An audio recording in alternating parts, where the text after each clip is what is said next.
would distinguish between the agnostic and the atheist who comes to me. In that sense, the question is there a God, right? And I can talk about that with them.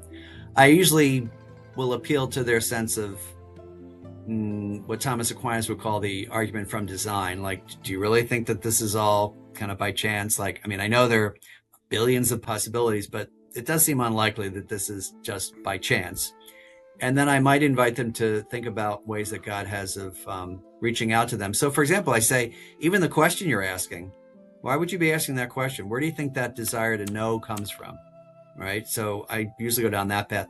With the believer, I'll say something like, okay, this is where you are right now. I understand that. That makes sense. And it does seem awful and tragic. Do you see signs of God's presence in your life, even in the midst of these tragedies? And if they're being honest, people usually are able to say yes. You know, I just had a spiritual direction session with someone who was really struggling, and this person was able to say, yes, this person reached out to me, this person. And I'll say, do you see God's hand in that? And so I think if people are honest, even in those moments of despair, they're usually still able to see some signs of God's presence.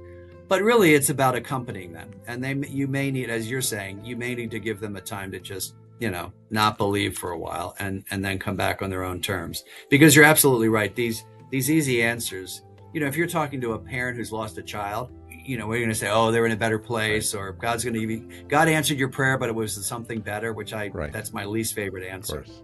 I went through that as a child. Yeah, so it's just accompany them.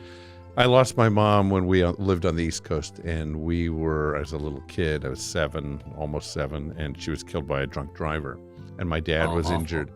And I remember, you know, the kind of platitudes that you'd hear from really good, caring people who said she's in a better place, all these things. And there's a part of me, probably not at 7, but later said to myself, really? Better than with her kids and husband? And how can that be something I could believe? What's shifting from this conversation? And by the way, I just want to hold this up again. I know this isn't the book I really want to focus our conversation on. That's the next one with great, funny pictures of you. But I want to just talk about the world in this moment. You and I know about the divide in our society in America. We know about the divides in so many societies actually across the globe, where people are pulling apart from each other on the basis of, I am right and you are wrong.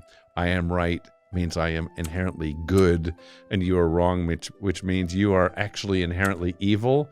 Now, how can we be at the same table? Because my parents taught me, don't sit at the table with evil. Don't get that close to it. And here we are. And maybe I'm obviously dramatically simplifying what people are really feeling.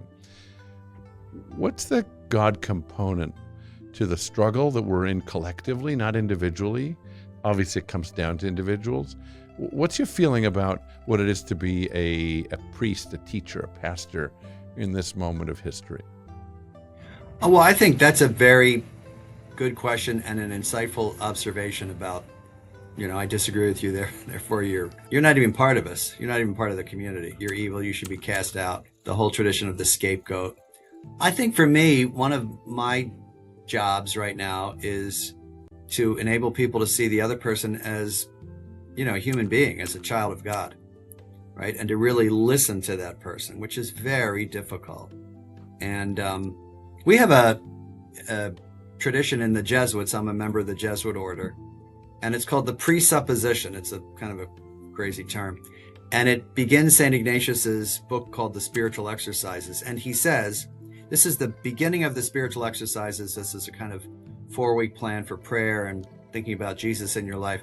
And you would think it would be something about Mary or Jesus or the Trinity. No, the first presupposition is you should always be more willing to put a good interpretation on a person's comments than a negative one. And if you don't understand it, you need to ask them what they mean. Yeah. So it's basically giving people the benefit of the doubt. And that is not done today at all. And I find the kind of ad hominem attacks that you see all over the place, particularly on social media, just appalling. You know, there's a little known verse in, I think it's the Gospel of Matthew, where Jesus says, I'll use some Aramaic. Jesus said, if you call your brother Raka, which I guess means fool or empty-headed, you're going to go to hell. And people just pass that one right over. And boy, I wish that we could sort of center on that a little bit instead of all the judging that we do. And also Jesus says to his disciples, it's pretty clear, judge not. So I think it's getting people to understand that the other person on the so-called other side is a human being and a child of God and beloved and usually trying to do their best. That ad hominem attacks, at least in the Christian worldview, are verboten.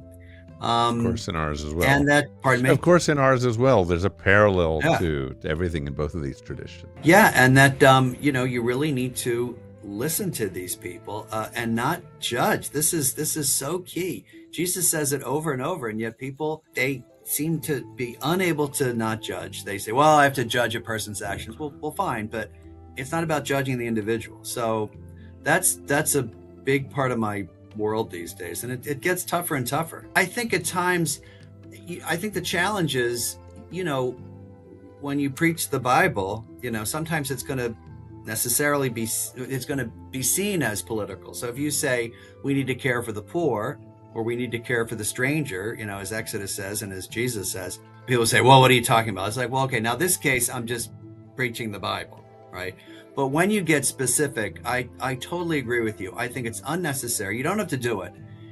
Pope Francis said, which I love, a fellow Jesuit, said, we're not supposed to replace people's consciences. We're supposed to form them. So it's not about saying vote this way or condemn this person or condemn this politician, but let me form your conscience in the Gospels, right? In the Bible. And that's the most important thing. But I really do feel sorry for people who feel left out. So that the homily should never be divisive, that they might feel uncomfortable, right. But that's the Bible, right? And that's the prophetic role. But they shouldn't feel excluded and they shouldn't feel unwelcome. So I completely agree. And I think that's a real temptation these days. But the other thing is people aren't dumb. I mean, if you say we need to care for the poor, people will make their own context, kind of decisions on their own. Yeah, which is much better than you telling them vote for this person or not for this person. You reminded me of Pope Francis, whom I had the honor of meeting and not only being blessed by him, but blessing him, which was an extraordinary, incredible experience in meeting him and the conversation we had. Wonderful. And I think I was then, maybe we were in St. Peter's or on the grounds at the same time. If we look at CCTV footage, we'll probably see that we were. You were there for the synod when? 2 year or every year? I don't know. Recently. I was there in October 2023 and October 2024. So we were there at the same time. Wonderful. I was there in conversations with a couple of the cardinals and ambassadors to the Holy See. And it was an extraordinary experience. I'll tell you something that was disturbing. I walked out of Mass with Pope Francis at St. Peter's, didn't walk out with him, walked out of that Mass, and was so awed by that experience and to have been, honestly, the only person with a blue yarmulke there, right? I'm, joking, but truly realizing that I was truly an honored guest in that company. And as I walked out, I was getting to the gates where the Swiss Guard are, and I'm wearing what I wear, which is simply a blue suit and tie with a yarmulke. And the cardinal with whom I was walking, German cardinal whom I really admire, he and I were leaving to go and get coffee. And before we got to the gate, he said to me, I hate to say this to you, but I don't think you're safe wearing that out there.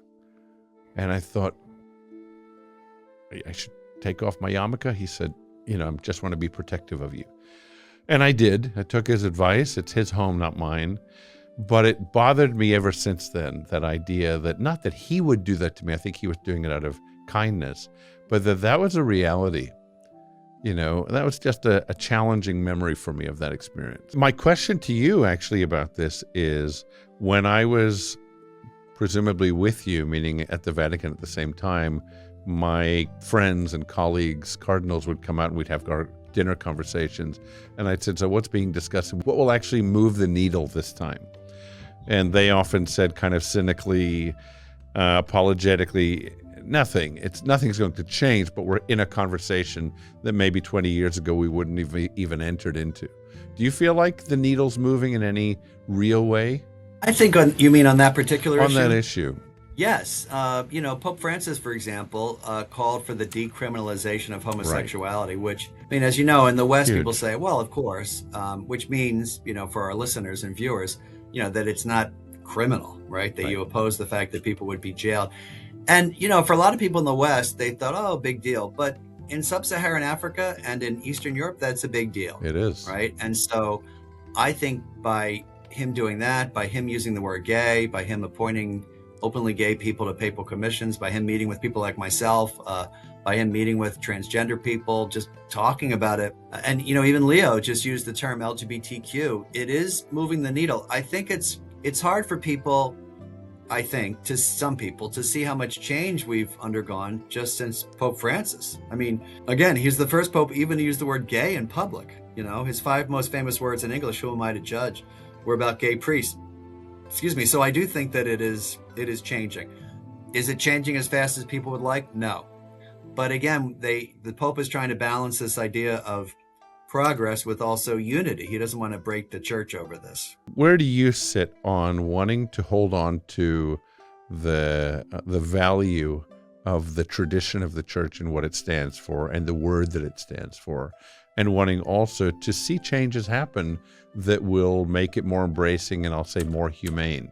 How do you square those two as a priest and as a thought leader on this? Yeah, well, I think by standing in that tension, right, and by seeing both things as important. I don't, directly challenge church teaching on anything, but I think what's important is that people listen to the experience of LGBTQ Catholics who are often really treated like dirt in their own church. And so step by step, I think we move ahead. If you had said to me that, for example, Outreach, our LGBT group, was part of a pilgrimage in Rome a couple of weeks ago, I will say, I don't want to date this time, but we were part of a pilgrimage for the Jubilee, and there was a mass for LGBTQ people presided over at the Church of the Gesù, with the Jesuits' main church, by the vice president of the Italian Bishops' Conference. Now, what does that mean? The number 2 bishop in Italy said mass for a group of 1,300 LGBTQ people and their friends and family, outright, with the Pope's blessing, which he communicated to us. That's huge. If you had said to me 20 years ago that would happen in Rome, I would have said, no way. So I think that we are seeing change, and, we'll see where it leads, but I'm trying to be patient. This season is produced and edited by Jonah Lee Paz. Content editing by Bronwyn Lee Paz. Digital marketing by Notebook Media. The Meaning Mindset is hosted by Rabbi Ron Lee Paz. Find us wherever you find your podcasts.